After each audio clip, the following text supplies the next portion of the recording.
Hello, I'm Andrew Ventimiglia. I'm an assistant professor of mass media in the School of Communication, College of Arts and Sciences. In my opinion, a hallmark of good online teaching is clear communication. What does that mean? And what does clear communication look like in an online environment when you don't get to regularly interact with students in a face-to-face classroom setting? To me, clear communication is foremost about making sure that I establish my online presence as a teacher in order to assure students that I'm there for them in the same way that I would be in a face-to-face setting. I want students to know that I'm present and ready to guide them through class materials and concepts, while at the same time being sensitive to those moments when I can allow students to work through materials on their own and with their peers. Clear communication is a priority to me in my online teaching because students in online classes often feel like they're not on track or that they're missing something. That kind of feeling is very common.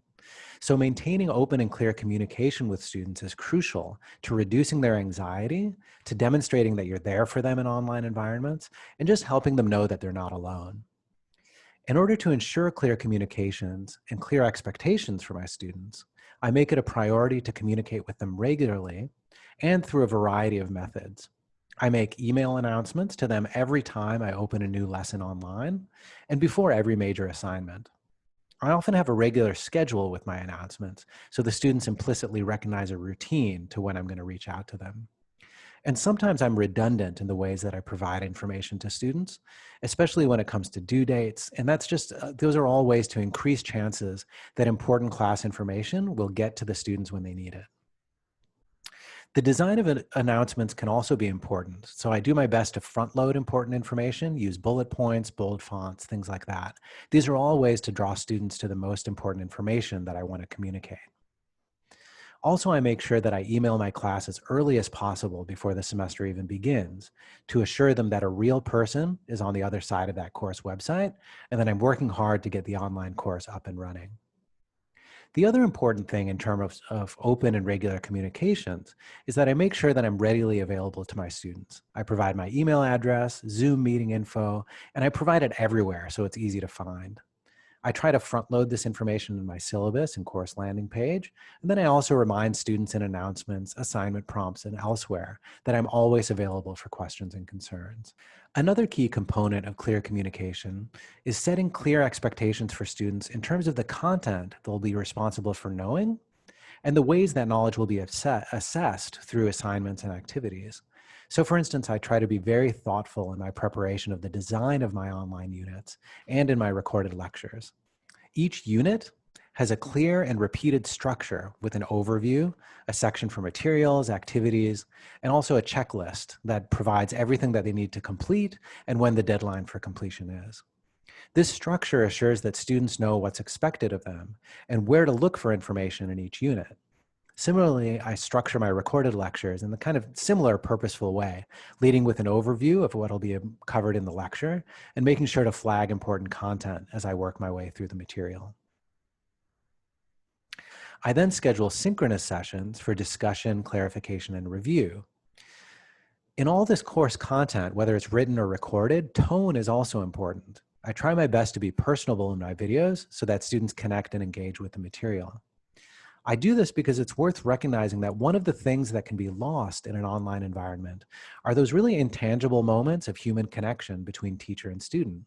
So ensuring a personal and sometimes even informal tone is one way to replicate that missing personal touch that students can get in face-to-face classes.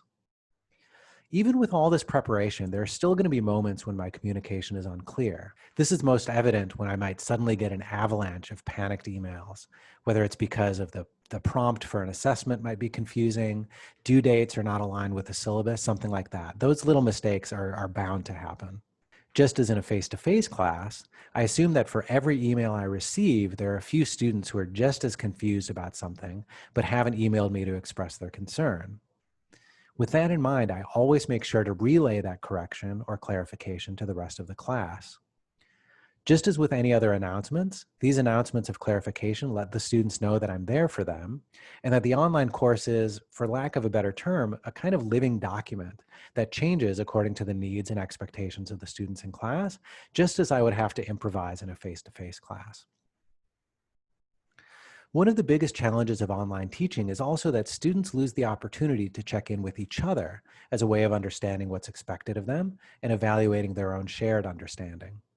So, in order to overcome that challenge, I try to create opportunities for students to interact with one another and to find tools that serve a similar function as the types of conversations amongst and between peers that might have occurred in a face to face setting. So, I consider it part of good online teaching to create environments and activities where that kind of student to student communication can still occur. That's sometimes via online tools like chat rooms and forums, but it can also be collaborative assignments, videos, other forms of creative assessment. One of the greatest advantages of online teaching is being able to expand your tool set for ways to evaluate learning and ways to engage students to demonstrate their understanding of class concepts. And many of these tools facilitate peer interaction and allow me to switch my role from teacher delivering content to facilitator for student discussion.